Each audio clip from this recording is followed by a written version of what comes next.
Y cuando tomamos las calles en el 68, entre nuestras banderas, no había banderas nacionales. Estaban la Revolución Cubana, los vietnamitas, insisto, y a lo más la lejana presencia de Demetrio Vallejo, preso político ferrocarrilero en esos momentos, o de Rubén Jaramillo, dirigente campesino asesinado por el gobierno de López Mateos. Y al paso del tiempo, nos planteamos, bueno, ¿y dónde está México? ¿Dónde nos conectamos con el país? Y empezamos a estudiar historia de México. Y al estudiar historia de México empezamos a enamorarnos de la historia de México. De repente apareció un cura Hidalgo, inglés, y hablaba 7 idiomas. Y dice, ay, güey, ¿sí? Hablaba 7 idiomas, ¿en serio? Y te pones a estudiar. Y hablaba latín, y hablaba francés, y tradujo a Molière, prohibido por la Inquisición. Y tú dices, a este cura empieza a interesarme. Y hablaba italiano, y había estudiado el Renacimiento en libros italianos, y hablaba castellano, claro, pues era hijo de la Nueva España. Y tú dices, ¿qué más? Y las otras 3, porque hablaba 7, ¿no? Y de repente descubres que Hidalgo hablaba purépecha, náhuatl y otomí. Y dices, ahora empiezo a ver las cosas claras. Hidalgo era el hombre de la Ilustración que venía de la Europa y de el movimiento de la gran revuelta independiente, autónoma, brutal de comunidades campesinas indígenas que se rebelaban contra la esclavitud y el yugo colonial. Y entiendes cómo Hidalgo conecta con estas fuerzas. Y empezamos a hacer nuestro, poco a poco nuestra generación empezó a hacer nuestra la historia de México. Sobre todo la historia a partir del siglo XIX, la historia del México independiente. Y empezamos a interesarnos, y nos interesamos en Juárez, y luego en la Revolución, y nos hicimos villistas, y luego zapatistas, y empezamos a encontrar que ese pasado era nuestro pasado. Pero yo tengo 3 o 4 problemas ahora mismo, por decir poco.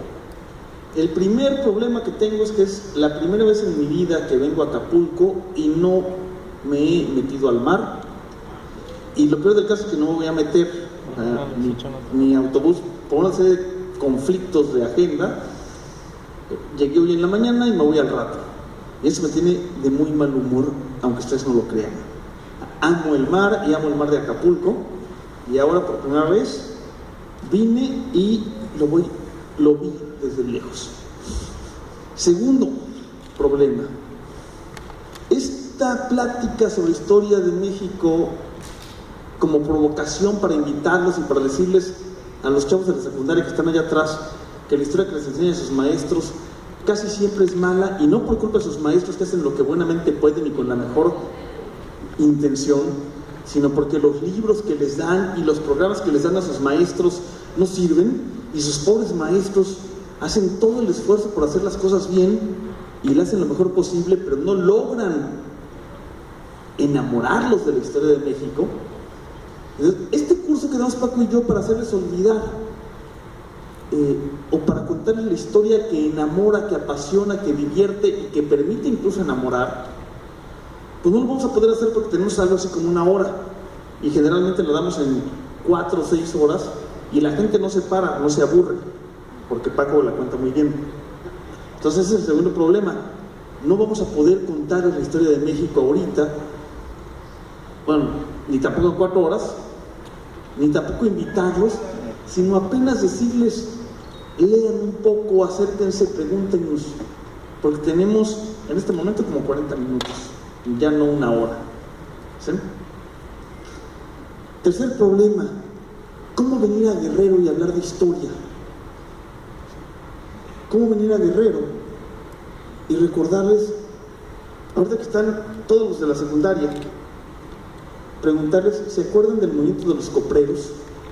De cuando las calles de Acapulco fueron tomadas por los campesinos que cultivaban copra y arroz, porque los caciques priistas, que son como los perristas de hoy, pero un poco las dos cosas, cuando los caciques habían monopolizado la comercialización y los campesinos que sembraban copra y arroz se morían de hambre porque un producto que dejaba ganancias era absolutamente monopolizado por un grupo de caciques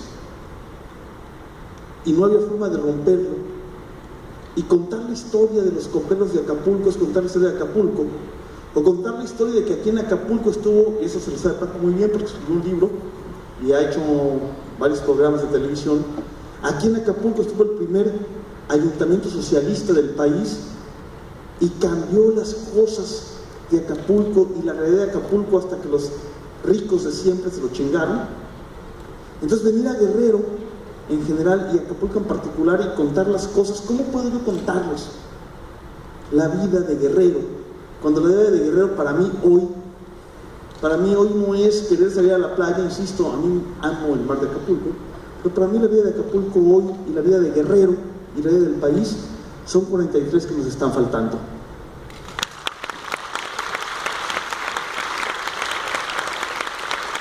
Vamos a atacar con capote guerrerense, Chihuahua, ¿no? No lo saben, pero deberían saberlo, que el primer edicto socialista que se produjo en este país lo hizo José María Morelos, a unos cuantos kilómetros